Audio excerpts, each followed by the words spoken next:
Hello and welcome back to the next game until I die. A hopefully entertaining series of videos where I play some of my favourite games until I die. Or beat them, but more likely die. Today I'm going to be playing OpenXcom, a open source project to re-implement and improve upon the 1994 game entitled UFO Enemy Unknown, also known as XCOM UFO Defense in the United States. And it's that title which gives the rest of the series its name, which is XCOM blah blah blah blah blah, which is where the Open XCOM name comes from for this project. This game, or this re-implementation of the game, uses the asset files from the original, which is used to sort of recreate the original feel of the games. Version 1 of OpenXcom was released in 2014, but the project has long since advanced from that and has recreated Terror from the Deep, which is the 1996 sequel to the original game.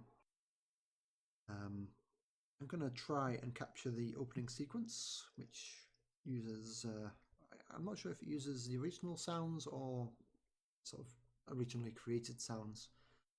But here we go. Hopefully this works. Enjoy.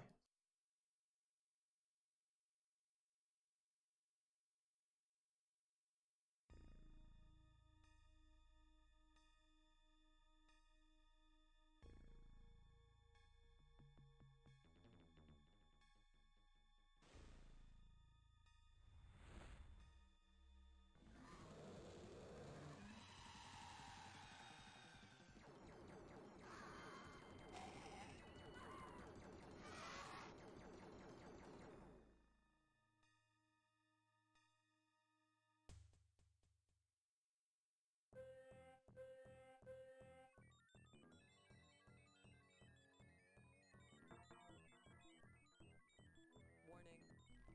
Warning. UFO detected.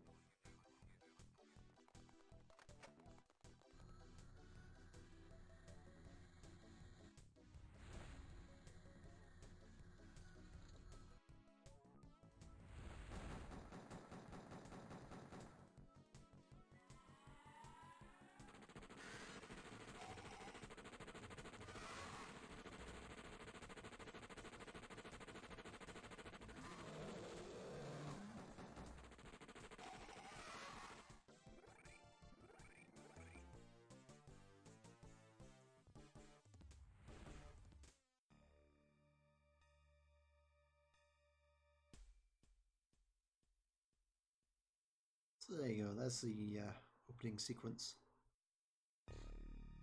Now, this implementation has a lot of options that aren't available to the original game and fixes a lot of bugs, including the infamous reset difficulty bug, which haunted the original, where you play the first battle on the hardest, not whatever difficulty mode you had selected, and then after that it'd revert back to the easiest setting. Now, XCOM or UFO Defense is a game where you fight aliens who have invaded Earth and are trying to take it over by usurping governments using mind control and various other tactics. Hold on a second, let's see if this... Yeah, you can see my cursor in OBS, that's good. I may actually just modify my video settings so that you can see my actual cursor. There you go. And there we are, that's better. So I think it uses its normal cursor all the time, but there's an option to use a hardware cursor as well, or instead of. I want to make sure you'll be able to see where I'm pointing because that's quite important in this game. Like I said, this has a lot of options available to us. I've already set my display resolution and language. Everything else is fine. Leave the audio settings as they are. Controls shouldn't be any problem. Let's click that to show our funds on the Geoscape. You'll understand what the Geoscape and the Battlescape are shortly, hopefully. I'm going to leave these settings as default, and I'm going to switch that to new for the rest of my playthrough. FPS doesn't really matter in this game, it's point and click. It's very static. There are animations, but it doesn't make that much difference if you can't see them.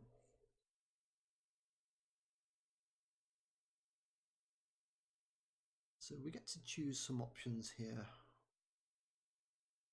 which make a difference in the actual game. I'm going to choose custom initial base, so I get to pick where my lift is and various other buildings are. I'll leave aggressive retaliation off because that can make the game excessively difficult. I've chosen allow building queue so I can build facilities next to unfinished ones. In the original game, you could only build something that connected to an existing building. I'm going to enable that because otherwise we're waiting for refueling and maintenance when it's not necessarily required for a craft to take launch. We're going to enable that as well, so we have a restriction on how much we can recover from a battle. I don't understand why selling live aliens isn't possible in the original game, so we're going to enable live alien sale. Psionic training, we're going to leave disabled. Oops, accidentally clicked there. Oh, actually, I want that enabled anyway. So there's psionics in this game, which is using your mind to attack or cause distress upon an enemy. The aliens have that from the start, but it's kind of understandable that they have that ability and we don't. But we can research that ability and then psionic training becomes available to us. I kind of think that's the way it should be played. Having psionic training available from the start of the game it kind of breaks the immersion, I feel. We're going to enable that because once you have the research, we should be able to just immediately check how strong people are in that particular field. Airborne transfers. I'm going to leave that as no. Also, in the original game, once you interrogated or researched an alien, that alien would die in the process and you'd have a corpse, that's all. Because we have live alien sale, I kind of think that we should be able to sell the live alien after we've interrogated them or researched them. So we're going to enable that. Field promotions, I'm going to enable that because it makes no sense for soldiers who haven't been in the field of battle to get promotion. And we're going to enable that so that our crafts fly towards where a UFO is heading rather than the UFO itself, which changes every second. I'm going to leave that disabled, also that disabled.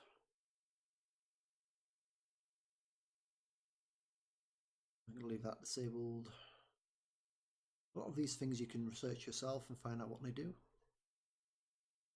I'm going to enable that so we can see things in the inventory. Enable that.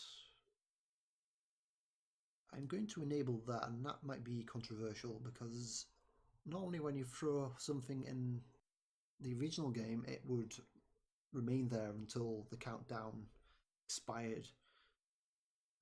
With instant grenades, you throw a grenade, and if you've set a 0 on the timer, it will explode immediately. And that can make a lot of difference in actual game play. We're going to save that. I'm not going to save scum in this playthrough. What happens, happens. We're going to set that to 3, which means that the explosion will be round rather than flat. And again, that doesn't make any sense in the original game. explosions would only go on the Z level that you're currently playing at. If you throw a grenade at the floor and it explodes, it only affects things that are currently standing on the floor. If there's something hovering above the floor, it would receive no damage from the explosion, which makes no sense to me. We're going to enable auto-end battle because otherwise you're just waiting around for nothing to happen. And we're going to remain on the projectiles. We're going to disable auto-equip, so we get to equip everybody ourselves.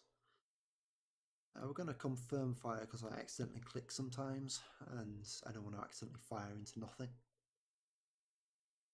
Self-destruction on alien weapons, I'm going to leave that disabled. Again, in the original game, weapons didn't explode once aliens dropped them. And this option enables self-destruction of the weapons, which means that you can't research the weapons unless you capture an alien alive with its weapon. And that kind of makes the game a lot more difficult than it needs to be. I'm going to enable psi capture, so if we have psionics and we capture or mind control an alien and that's the last alien alive, that will result in a victory for us because we have control of the last remaining alien.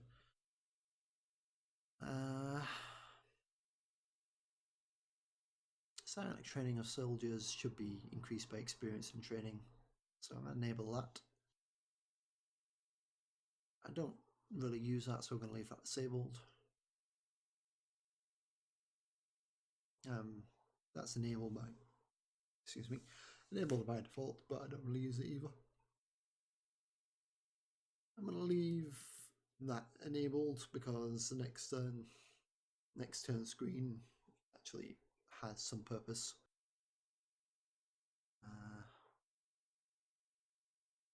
I think we should be able to tell when aliens start panicking, so we're going to leave that disabled. And we're going to enable alien bleeding because if we can bleed, they should bleed. There's a lot of different mods available. I mean, if I had the data files for what's it called, Terror from the Deep installed, then I'd be able to select the Terror from the Deep playthrough here. As it stands, I don't. I only have the UFO defense files installed, so I'm going to leave that as it is. There's a lot of XCOM util things here that make things a bit easier. So there's a static PSX version of the Cydonia map, which is the final level. I don't see the point in installing that. Unlimited waypoints, that could be useful, but we're not going to enable it. We're going to leave everything here disabled because we want to play a vanilla-esque playthrough. And we want the bonuses of the play of the OpenXcom utility, but we don't want to have game breaking. You know, it's always daytime or certain maps only load with a certain layout. So yeah, we're going to start a new game, and we're going to go for the Genius difficulty level because I've played this a lot and I know the tactics of the aliens. I'll say I know how to play the game. I know which aliens in particular to watch out for. I probably won't remember their names, but that's on me rather than my knowledge. I'm going to leave Iron Man off because I'm going to want to save the game periodically, and I'm going to OK it. So, to begin with, we have to choose where our base of operation will go. Now, I always want to have... Sorry. I put the wrong button there. I always want to have the UK under my surveillance because that's where I live. I want to protect us from UFO stuff. So there's 3 rings around my cursor. The first ring is what we will start with. That will be our radar capability. We'll be able to detect UFOs that enter that space. Second ring is the extended UFO detection or advanced radar capabilities. The third ring won't become available to us until some research has been undertaken and we get the ability to decrypt UFO signals before we've even sort of entered our radar range. So to begin with, I'm going to have the UK within our normal radar range, which is about here. We're going to call this name the unimaginative name Base 1. You can pick more exciting names if you want, but I can't be bothered with that, to be honest. So because I enabled initial base choices, I get to pick where I have the lift, and then I get to pick where our extra buildings go. So we need to connect everything to the lift or an existing building, and we're going to have our 3 hangars for our aircraft here, and then we're going to have our living quarters here, our general stores here, our lab here, and our workshop here. We also have the small radar system, which we're going to place here, but we're going to quickly get rid of that and upgrade it to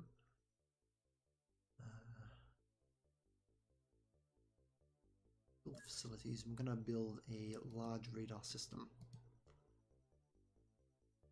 So like I said, the radar systems tell you where enemy aircraft are once they enter the capture area of that radar system. They don't stack, so you can have as many radar systems as you like and they won't increase your range. So there's only any reason to have one or the other of these, small or large radar systems, at any given point. But as you can see, the large radar system is going to take 25 days to build. And until that builds, this is our only capability. While I'm here, I'm also going to invest upon some missile defences, which will go here. They're only going to take 16 days to build, so that's going to be completed before our large radar system is operational. The missile defences will hopefully protect us against any hostile aliens trying to attack our bases. Normally aliens try and attack civilian cities, so you'll end up in Cairo or London or Paris or somewhere, and they'll be trying to kill people or take them prisoner. I should probably explain what the other buildings do as well. So our living quarters, I've forgotten the word. So basically, you can have 50 people living in every living quarters area. Once you reach that limit, you have to buy or build another living quarters for more people to live there. Living quarters is used up by soldiers, which are instrumental against defending and offending against the alien menace. You also have scientists, which are used to research new technologies and alien artifacts. Then you have your engineers, which are used to build and construct new weapons, new armor. Basically, anything that can be built is built by engineers. And like I say, you have a finite amount of space, depending on how many living quarters you have. So you need to basically keep up with your requirements by building more living quarters. Now, the laboratory is used by the scientists to research various technologies and alien artifacts. So that's quite useful, especially in the early game where you're trying to build up your arsenal against the alien threat. The workshop is where things are built, so your weapons, your armor, and also advanced crafts will be built there. You have a finite amount of space for the engineers to work, and also a finite number of engineers can work in a workshop at a time. So if you're building a advanced fighter jet, then that will take up the entirety of the workshop space, and you'll need to build another workshop to build other things. Similarly, if you have 50 engineers working in a workshop, that's the limit. You can't have 75 people working there at the same time. You need to build a second workshop to facilitate the remaining engineers if you have them.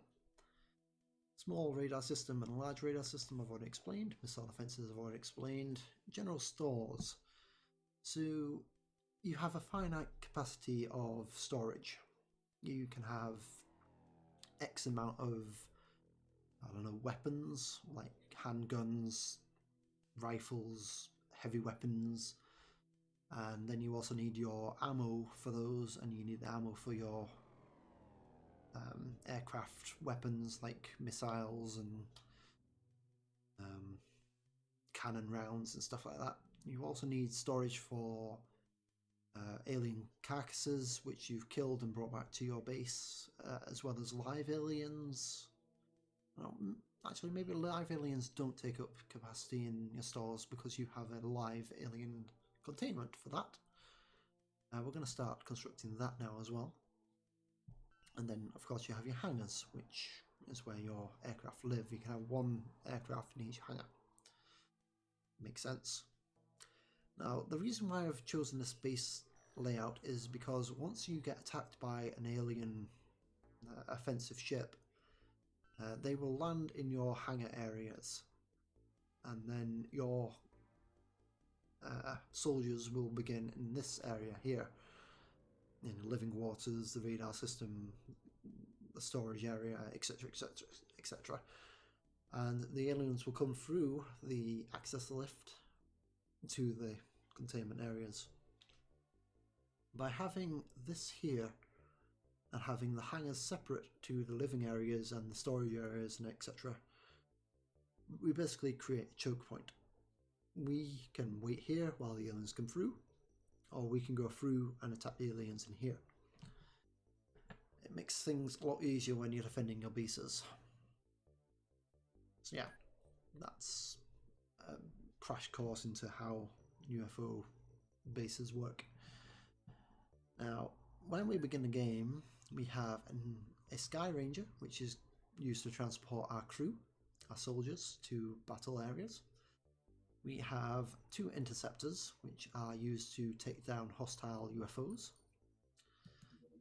One of them has stingrays, and the other one has stingrays, but we also have avalanche missiles, which are a lot more powerful. So we're going to equip those on our Interceptor 2, and that's going to take 3 hours to accomplish. Also, everything starts with a cannon. Well, I say everything. The Interceptors start with a cannon. The Sky Ranger starts with no weapons. Now, there is a mod I could enable which allows us to equip weapons on the Sky Ranger, but I don't think that's something that you should do. The transport ship should remain a transport ship, in my opinion.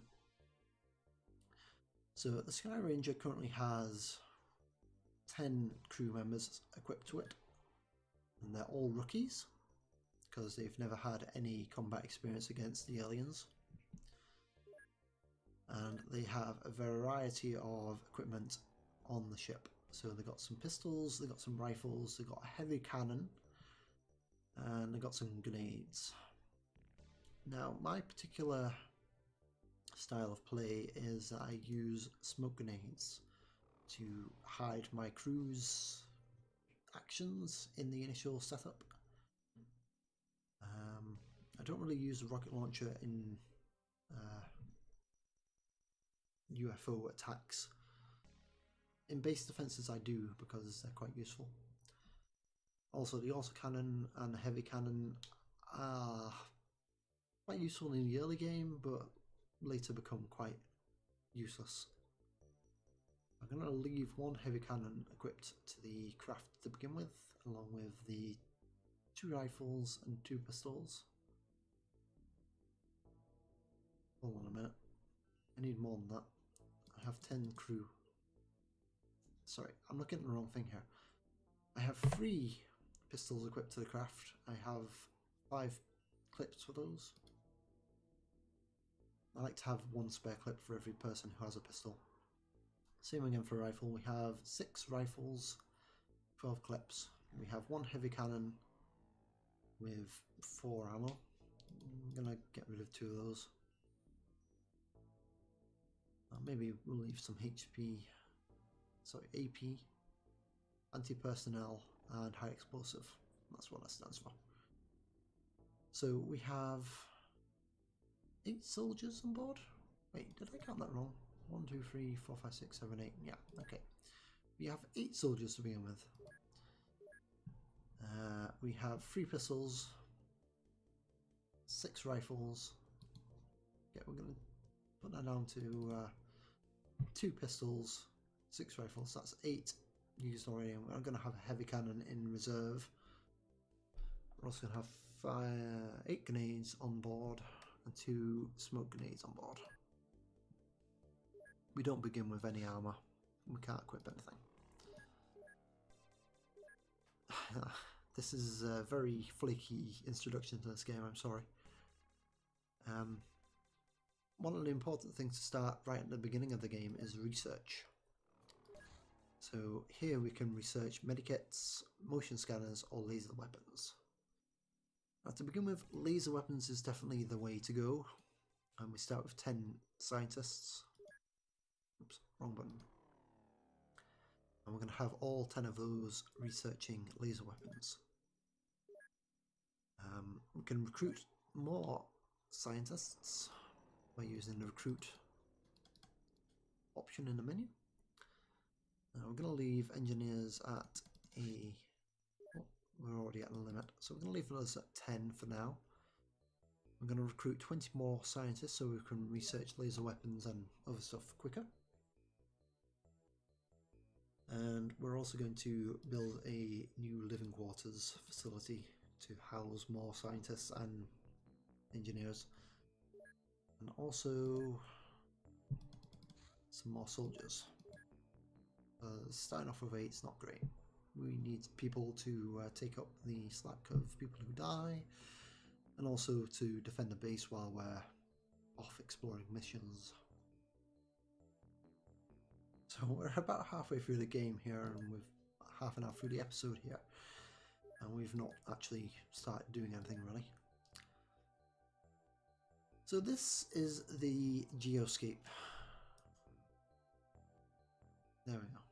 Apparently middle click is the way of rotating the Earth.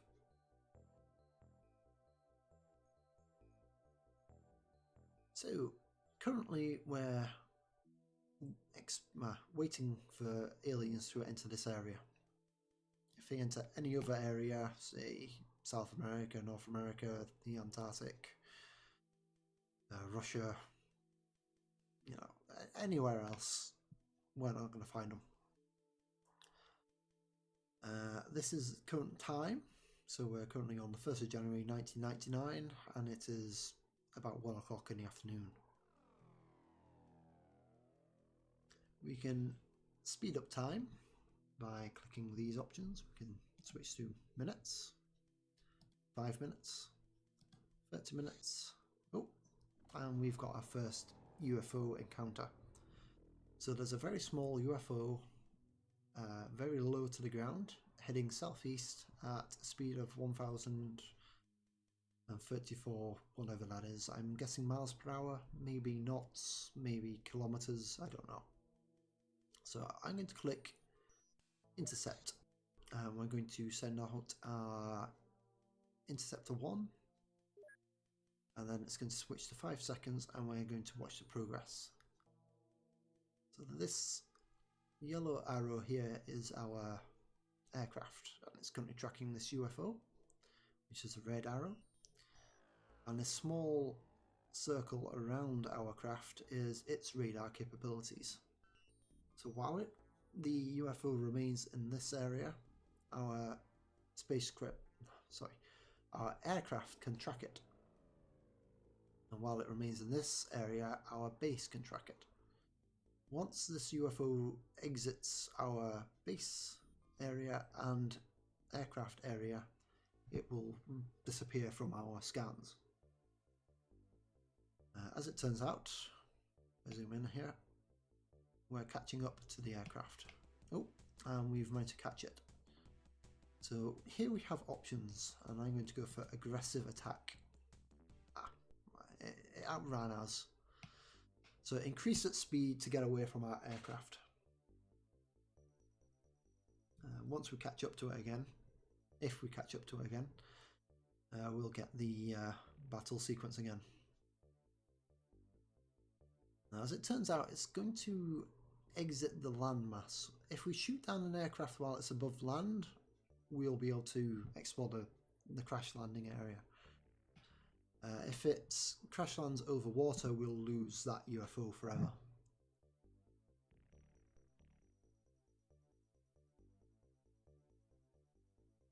Also, our aircraft have a finite amount of fuel. As you can see, we've used 81%. Sorry, we've used 19% of our fuel. We have 81% remaining.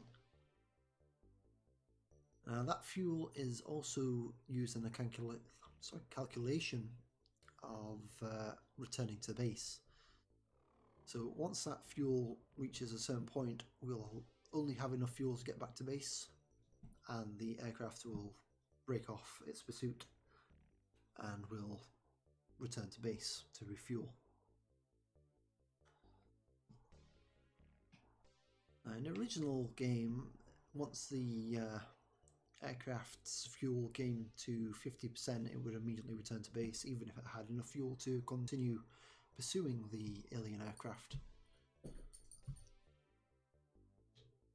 which kind of made things difficult. As it seems, this aircraft is taking us on a merry goose chase here. We're down to 68%. I'm going to speed up the process here. It seems to be getting further and further away. I think it left orbit. So when we lose track of an aircraft, we can either go to its last known position or we can return to base. In this case, we're going to return to base because I think it removed itself from orbit. So that was an anticlimactic first encounter with a UFO. Not all of them will go like that. So that airship has returned to base and is now refueling. If we go to our base and look at our craft, you can see it's going to take 8 hours to refuel.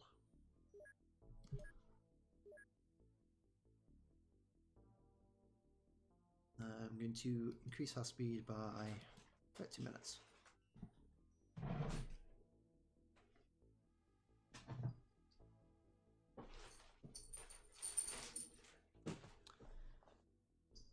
So those scientists I requested have now arrived at our base, and we've also received the 2 soldiers I recruited at the same time.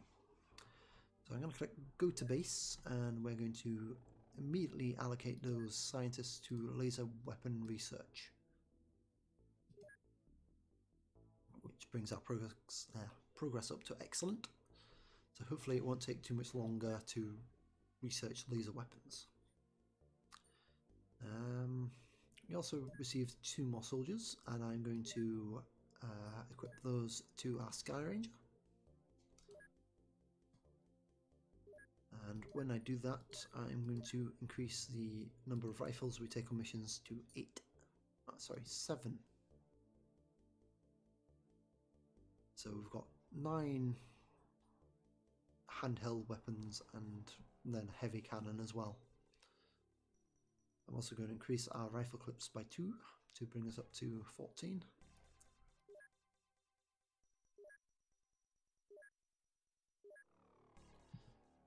And then we're going to switch back to 5-minute cycle to increase time elapsing.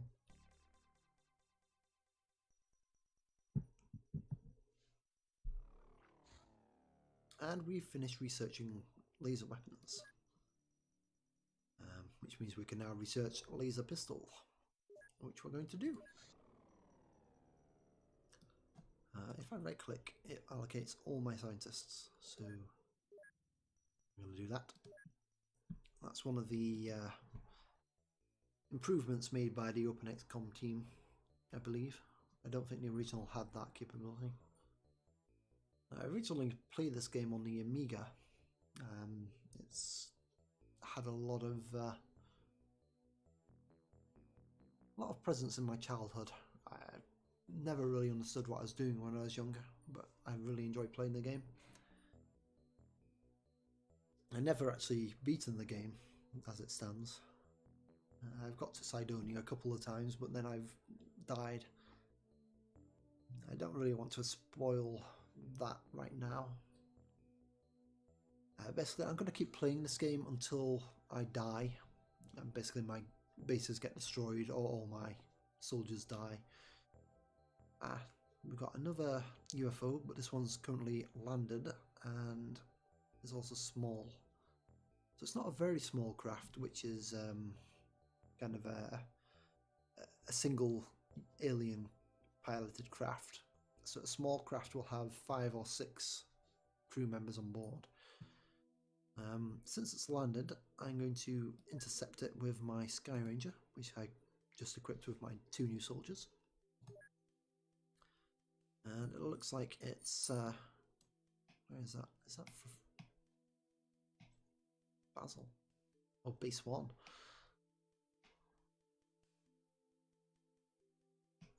My geography isn't great. I think that's the Sahara Desert, maybe? I don't know.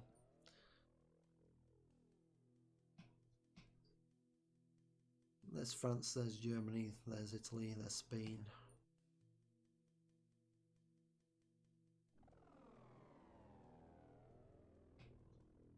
And that's where the base is. Well, the UFO is. Now, unfortunately, this alien has landed in... I'm going to tell this guy to patrol. This alien's landed in the night time. And I don't really want to land during the night because we don't have anything to light anything. While I think of it, I'm going to quickly purchase some more. I say some more. I'm going to purchase some electro flares. That's what I want. I'm going to get 15 of those. So electro flares are like mobile lights. I'm going to wait for this UFO to either take off or for day to come. Ah, it took off and it disappeared. Okay, never mind. Head back to base. I should have thought of this at the start of the game. Basically, electro flares let you see in the dark. If you don't have those, you're basically limited to what you can see in front of you. And with aliens with superior weapons and the element of surprise, we really don't stand much of a chance. So okay, we're going to wait for another UFO.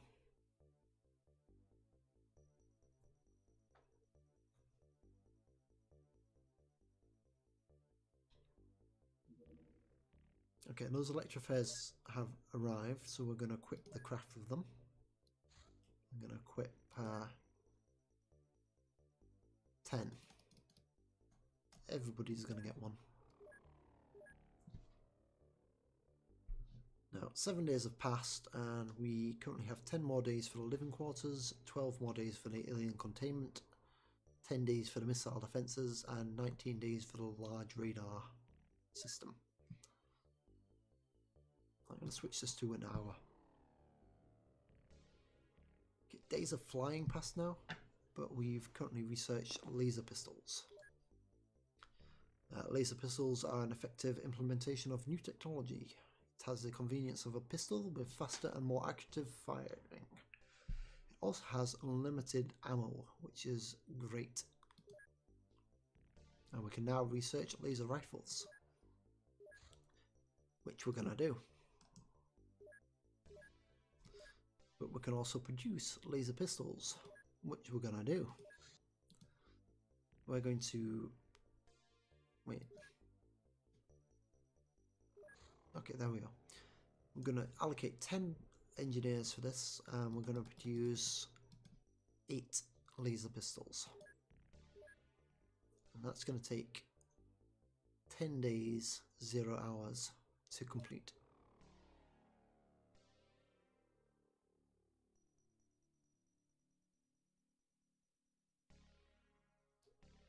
Unfortunately, because we missed those first UFOs, we're not really getting much excitement here. And we've completed the research into laser rifles, which is a more powerful and accurate version of the earlier laser pistol design. And we can now research heavy laser. Instead of doing that, we're going to research medikit, which is essential for keeping our soldiers alive in the field. But we can now produce laser rifles, and we're going to reduce the amount of laser pistols we produce to 5, and then we're going to produce some laser laser rifles. We have no more engineers because they're all allocated to the laser rifle research or development. But we're going to remove 5 of the engineers from there and allocate them to the rifle research or development. So as you can tell, this has now increased the time it's going to take to finish the laser pistol development, and it also limits the amount of time it's going to take the laser rifle development to complete. Okay, there's another UFO, and it's there. And before I send out my Sky Ranger, we're going to transfer some of the laser weapons we've developed. We have 4 laser pistols.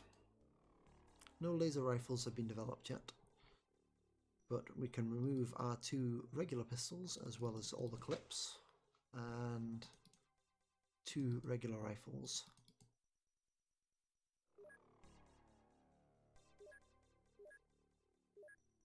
Now I'm going to wait a small amount of time here for day to come, and then we're going to intercept that landing spot with our Sky Ranger. So hopefully once our Sky Ranger gets to the landing site, we will be in a daytime situation and we won't need to use our electro flares. Fingers crossed this UFO doesn't take off in the meantime, but we'll speed up and see what happens. Balls it to take off. Right, let's send out an interceptor to try and take it down. Unfortunately, it's going to move outside of the target range of our radar systems. Okay, we're going to send it back to base while the interceptor tries to find it.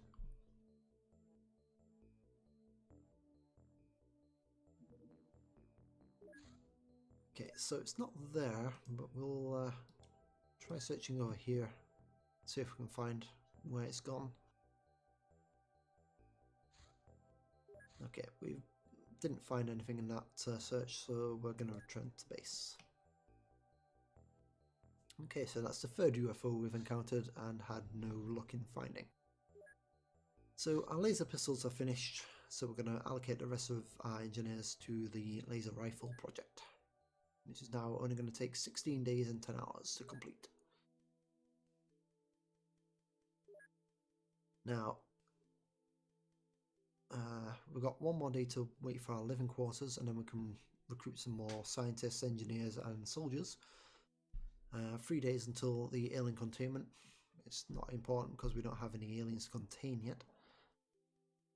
1 day for the missile defences, which will hopefully protect us, and 10 days for the large radar system, which will increase our capabilities for detecting UFOs. I'm going to equip our Sky Ranger with not crew.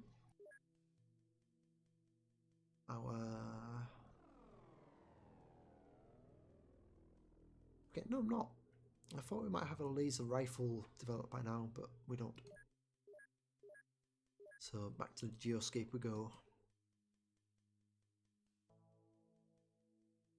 45 minutes into this episode and we haven't had a single battle yet. That's not good.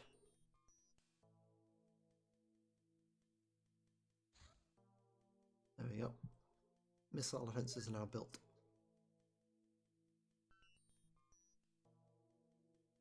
I think the living quarters got built at the same time. There we go. So we can recruit some more soldiers. We're going to recruit another 10. Also going to recruit some more scientists. Another 10. Ah, we've run out of money. Okay, we're not going to recruit any scientists just yet. I'm going to wait until we get some stuff to sell. We've only got 500,000 left. Can't remember how much we started with. I think it's probably about 10 million. I'm going to switch that to an hour so time progresses a bit quicker. And we've encountered another UFO which is currently in the air. It's very high and it's travelling at 2,700 miles per hour south. We're going to intercept it with our Interceptor 2, which has the avalanche missiles rather than the other missiles. I've forgotten the name. Stingray missiles. I have a feeling that's going to run out of our search area before we get to it. Yeah. So we're going to go to our last UFO known position, and then we're going to select a new target. It was heading south, so we're going to go down here. And again, we didn't find anything, so we're going to head over this direction.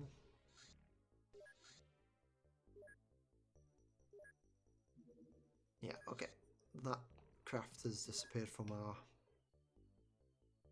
available search area. So we're just going to head back to base and wait for another UFO. Okay, let's come back into range. I'm going to intercept it. Okay, it's in our range. I'm going to aggressively attack it. It's a small UFO.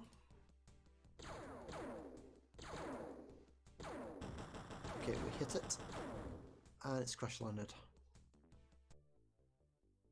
So that was the battle sequence. As you can tell, it's not very intuitive and it's not very involving of the player.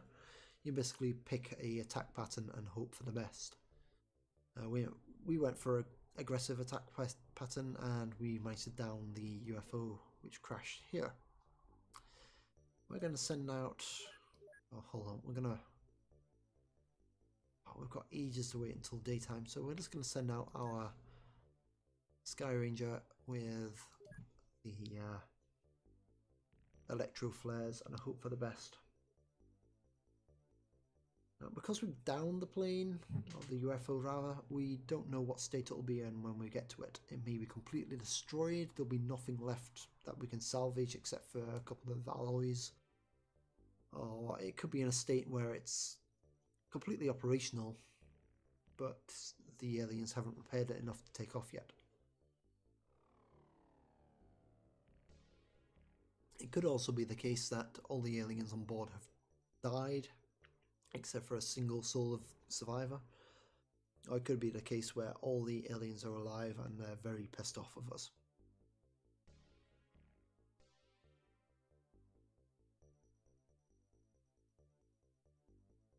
So we're going to get our first land battle here. Oh, we've finished constructing our alien containment. Hooray. Just in time, I guess. We're going to land near the crash site and we're going to begin our mission. Like it says, there may be operatives of the UFO or in the UFO or around the crash site. Our mission will be successful when we've eliminated all the enemy units or we've captured them.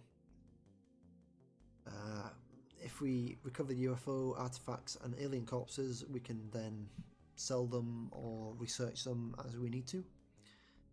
If we get to the point where we're losing soldiers quickly and we need to run away, we can abort the mission by getting everybody back into the aircraft. So this is the first time we're going to actually equip our soldiers. Now, each soldier has a unique name and has a certain capability of carrying things. So this girl can only collect 23 weight of people things, but she's also going to be one of the first people out of the craft. So we're going to give her a laser rifle, laser pistol, an electro flare, and a smoke grenade. This person can take 34 units of weight. We're going to also give them a pistol, a smoke grenade, which we're going to set the timer to 0 to, and an electro flare in the right shoulder pocket. So after the first two people come out, we want somebody with a bit more firepower. So we're going to give this guy a rifle with some ammo to reload it, an electro flare just in case I need it, and a grenade because that's always useful. This guy is going to have an electro flare, a rifle, some ammo, and a grenade. This guy's going to have a pistol because their weight limit's quite low. They're also going to have a electro flare. I'm just going to keep going through assigning stuff to everybody until everybody has something.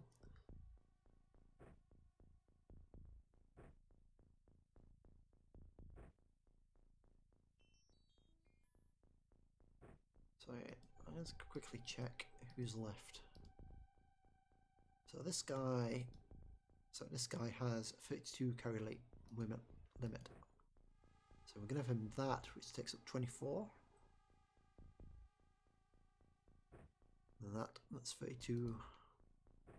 That puts him over his weight limit, which will decrease the amount of spaces he can move, but it's not too bad at this point. He's going to be one of the last people out of the craft, so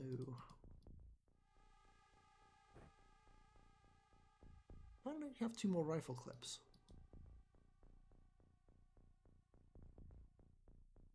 I think oh, this guy needs one. I'm also going to give him a electro flare and a grenade. Okay, this guy doesn't have a ammo clip.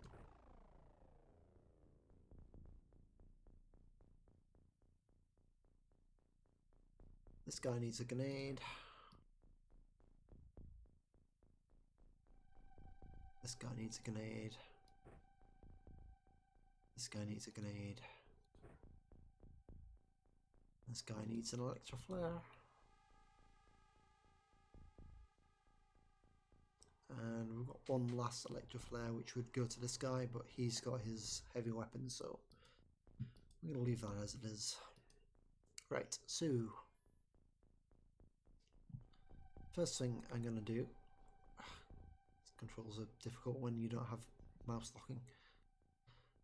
This guy's going to throw his smoke grenade down here, and that's going to give us some defense. He's also going to move out of the craft, and he's going to move down here, and he's going to crouch. Now, crouching is important in this game because without it you present a large area for the aliens to shoot at. And this guy is going to throw a electro flare down here, if he can, as far as he can. Then he's going to move down here, and he's going to crouch. Now, something I've forgotten to do is use these buttons down here, which set a reservation of time units, is what TU stands for. And this number here tells you how many time units a person has. This tells you how many time units it will take to fire a weapon. So in order to aim and fire, you need 28 time units. In order to quickly react and shoot, you need 10 time units. And to shoot multiple times, you need 13 time units. You can also throw your weapon, which is kind of pointless at this. Well, it's kind of pointless most of the time, except when you're throwing a grenade. So we generally don't do that. That also takes time units. So this guy's not got time to react to anything. This guy does, because it's going to take 10 time units to react and take a snapshot. And he has 15 left.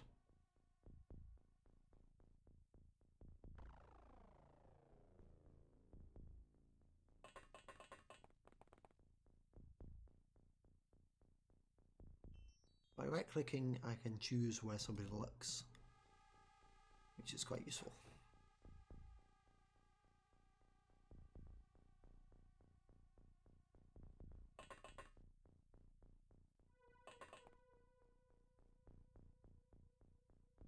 Basically, getting everybody to crouch down is a good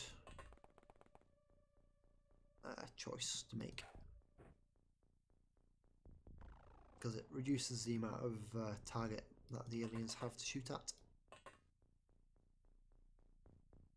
So these last few people I'm going to just have sitting on the edge of the ramp of our spare airship.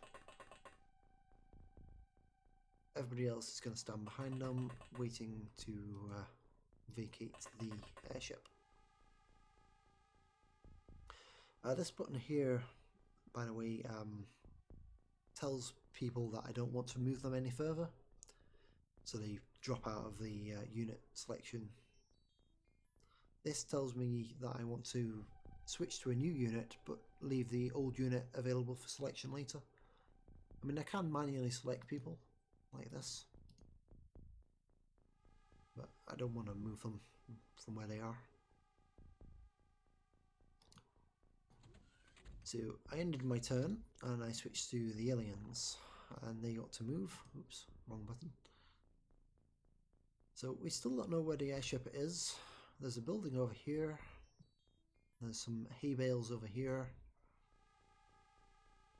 The alien ship could be anywhere in the map. I'm guessing it's up here somewhere, because that's where the most area is. Oops, I accidentally clicked. I'm sure I enabled double click to move people, but apparently not. So that guy's moved over here. Ooh. This guy we're moving got shot at by somebody. Now, a small cheat I can use here is by moving the cursor over the area and seeing when it flashes.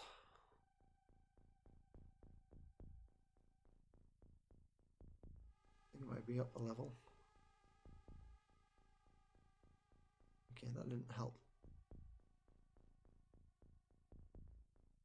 I'm going to switch the electroflare for this guy to his hand, and I'm going to throw it as far as I can up here.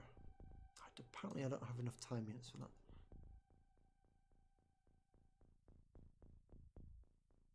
I guess that's the guy I moved initially by mistake.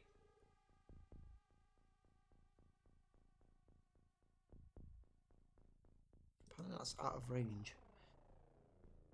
So if I check the stats of everybody, everybody has a certain throwing accuracy and firing accuracy and strength.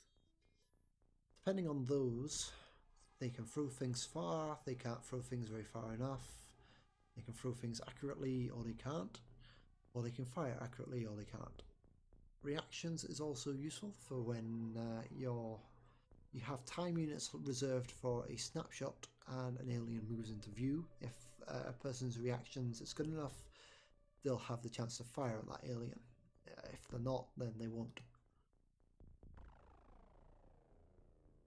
So basically I need to move this guy closer, but retain enough TUs. I need 13 for him to throw this.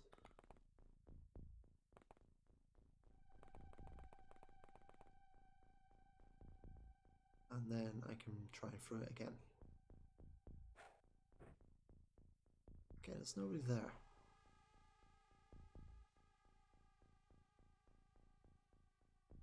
Ah, it's down here. Now we can see the aliens because the light is lighting up the place, and we can see there's two here. This guy can see both of them. This guy is probably easier to shoot from this position, so we're going to try shooting with an auto shot.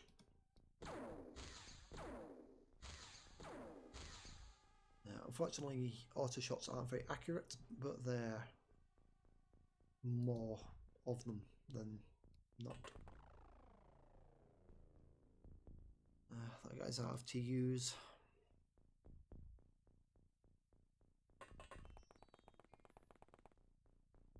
That guy's reserved shot for an auto shot. Sorry, a snapshot. So he has 13 TUs available. If anybody enters his line of sight, he will try and shoot them.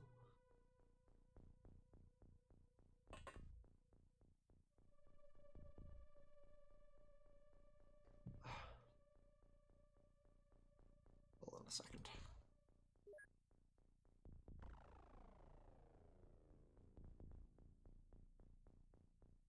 Grab mouse. We're going to enable that for the moment, so I have more control over where the camera looks. Anybody looking for the window can shoot that guy. This guy isn't looking for the window.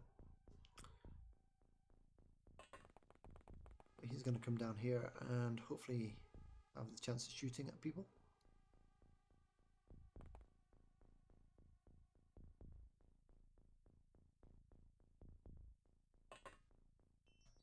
Right, I'm going to equip this guy's grenade and I'm going to set the timeout for 0. And then I'm going to try and throw it over here. Unable to throw here. Okay, it didn't do what I thought it would do. I was hoping it would destroy the walls and I'd be able to see this alien or this alien through the now demolished walls. It didn't. So I'm going to move this guy here and move this guy over here. Have him looking over that way. I'm going to change this guy's direction over here. So everybody's looking over where these two aliens are.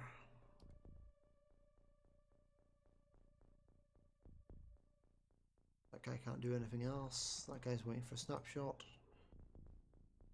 That guy's waiting for a snapshot. Okay, we're going to have to end the turn here and hope that neither of these aliens kills any of our guys.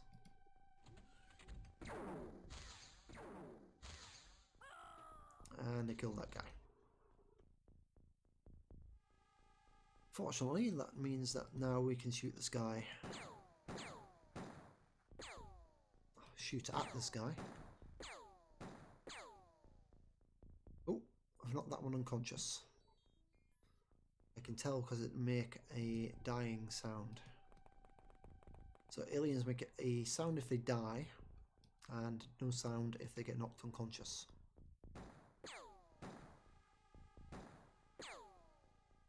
Well, that was crap. Well done.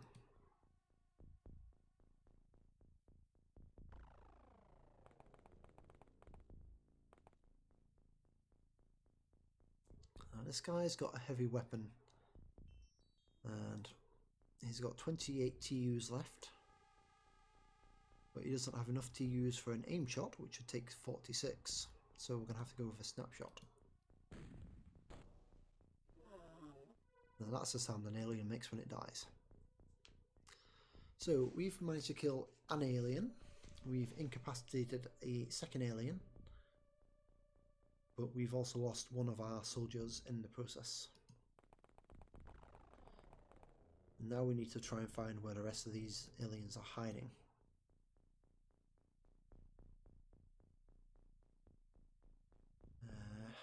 Well, it could be anywhere on the map.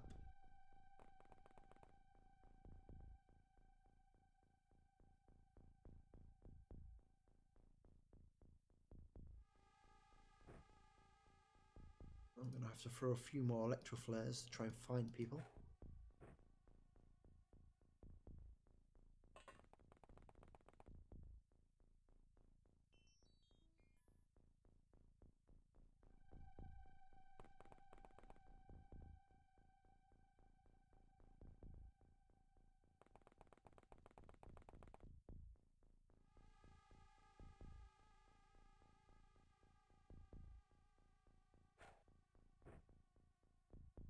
Okay, we didn't find anybody with that. So if I click when a unit is off screen, they'll automatically move as far as they can towards where I've clicked. And once they're not at TUs, they will remain where they get to. It's an easy way of speeding up the process.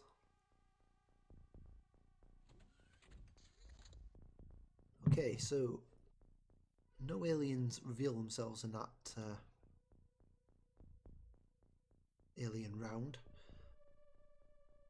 So we're going to move down here. And unfortunately we're blocked by a fence, so what I'm going to do is snapshot the fence. Oh, I was trying to snapshot the fence, I think I missed. Unfortunately, the units you begin with are particularly crap at aiming.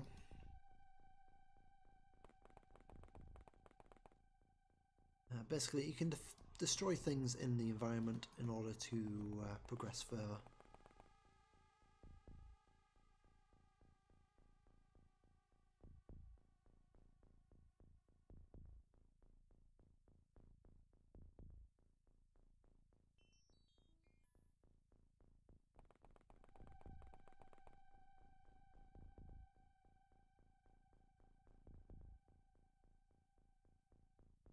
So, I think we're about at the end of our turn here. We're going to try and see if anybody else shows up. Nobody showed up, so we're going to keep exploring.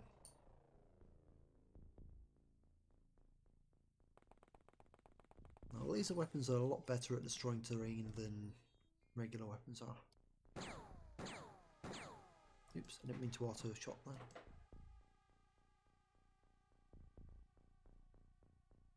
In a second.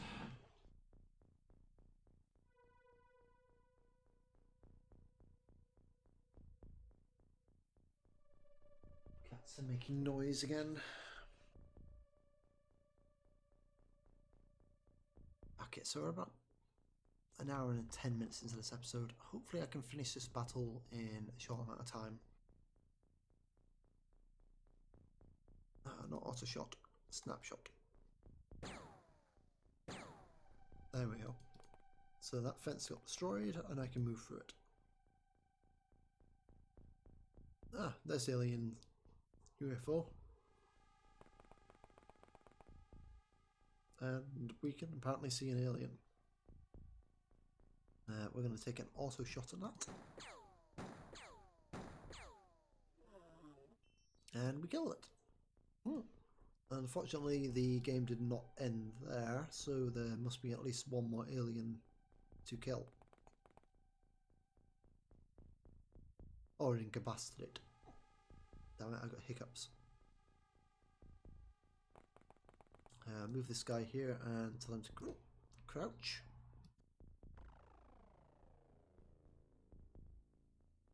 This guy's going to move down here. And then try and shoot the hitch. Oh, there's another alien. And we have enough time for a auto snapshot. Sorry, auto shot.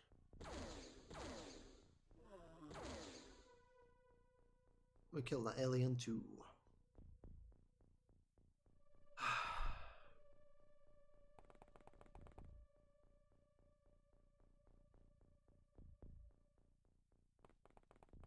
Damn it, I've never got hiccups in a playthrough before.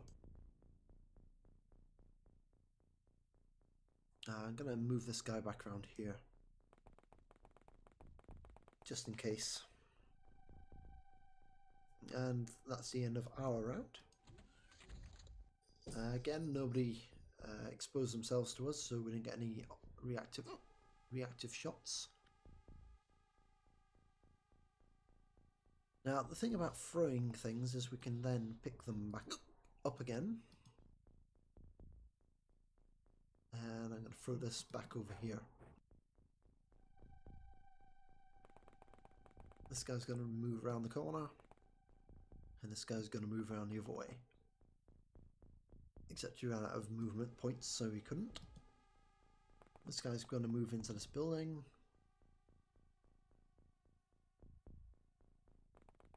This guy's going to move around the side if he can. This guy's going to move towards the stairs.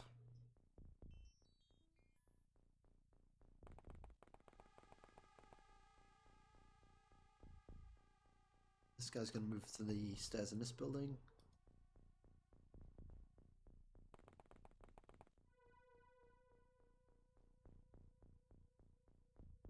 Basically, you have to move people closer and closer to the UFO and hope that they have the reaction times to kill anything that comes out.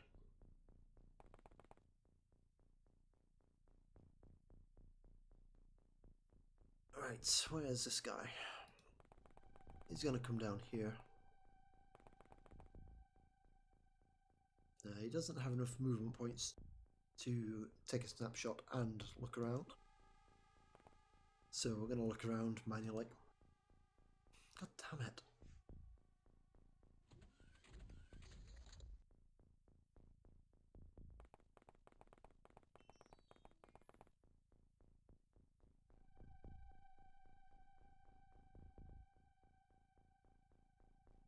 Fortunately, nobody here has a electro flare, so they can't light up the area.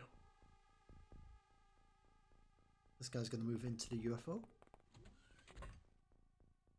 he's going to move towards this door over here.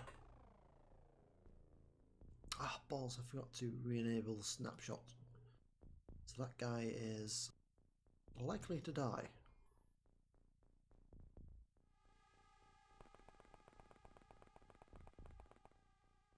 Really? I'm going to move a bit further than that. And then you're going to look this way. This guy's going to remain with snapshot enabled and is going to move down this way. And this guy's going to move in and hopefully defend this guy that's used all his time units. This guy's going to move up stairs and look around. Hopefully not find any aliens because he ain't going to need to use left. Same again with this guy. He's going to go this way.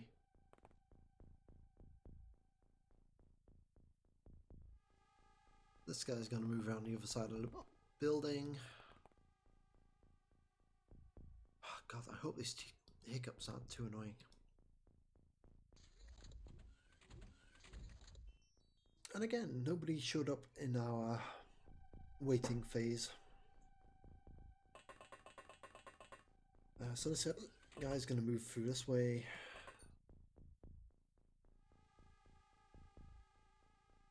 This guy's going to move around the back of the UFO.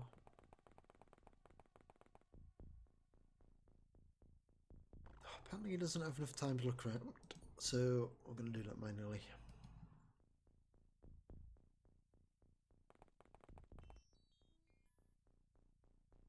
This guy's going to move towards the front of the ship, as is this guy. Annoyingly, this guy doesn't have a electric flare, so he's going to have to move around in the dark.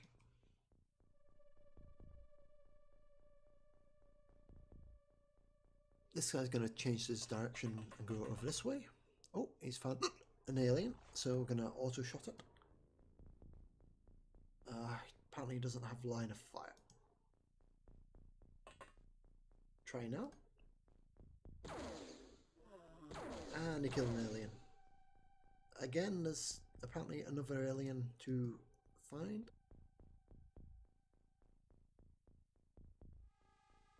This guy didn't find a body, so he's going to go back downstairs and come out this way.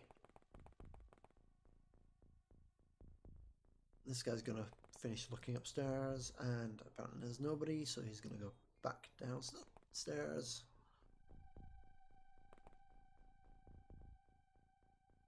And this guy's going to try and catch up with these guys.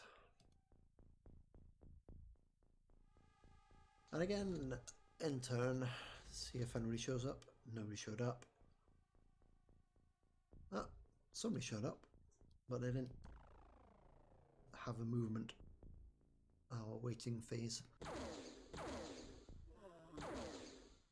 Okay, so we killed that last alien, and now we've won.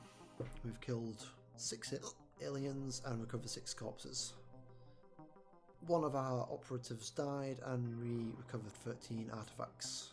Unfortunately, the alien we knocked unconscious died in the process, so that counts as a corpse.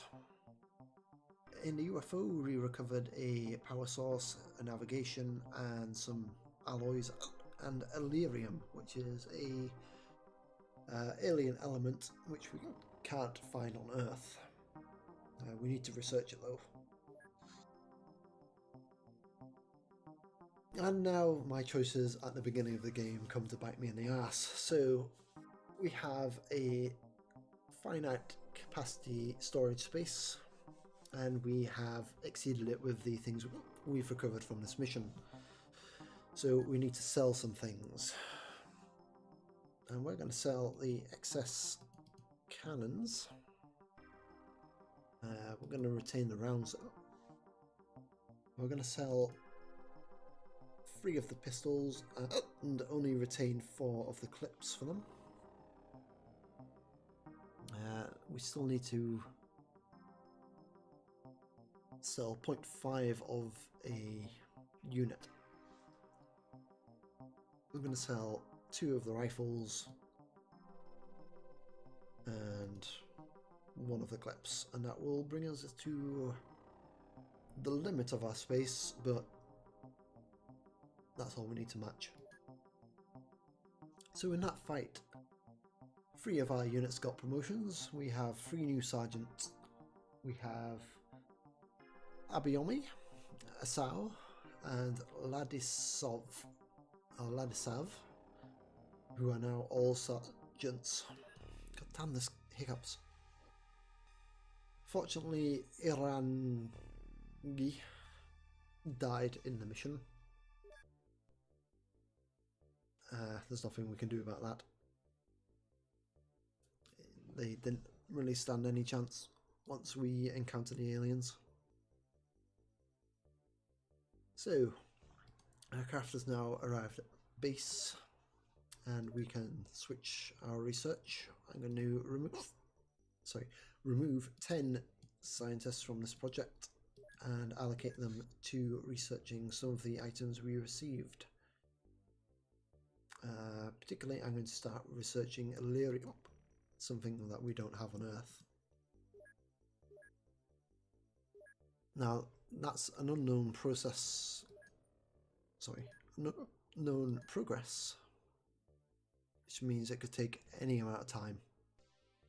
Once we've researched a certain amount of it, we will be able to estimate how long it's going to take after that, and then it'll switch to an average progress. Now, I'm going to end this episode before my hiccups ruin anything further. To do that, I need to enable mouse exiting of the screen. Sorry. So I'm going to disable grab mouse. I'm then going to go back into options and save the game. I'm going to save this as save 1. Because I'm very imaginative with my names. My god, this hiccup is annoying. Right, so So we've saved the game, and I'm going to leave the episode here for today. So in this episode we've managed to lose track of 3 UFOs. We've managed to find the 4th and shoot it down and capture the vehicle itself. Unfortunately, we don't get to keep the UFOs we recovered. We dismantle them automatically for parts, which means we get alien alloys and Illyrium, as well as the navigation and power sources. We also recovered 6 sectoid corpses. Now, sectoids are one of the weakest creatures you begin to fight, but they quickly become more powerful once they start using their psionic skills. In the next episode, we'll continue to build up our base and hopefully shoot down more UFOs and take down alien incursions. So until then, and hopefully I'll have less hiccups then, thank you very much for watching, and goodbye for now. See you again soon.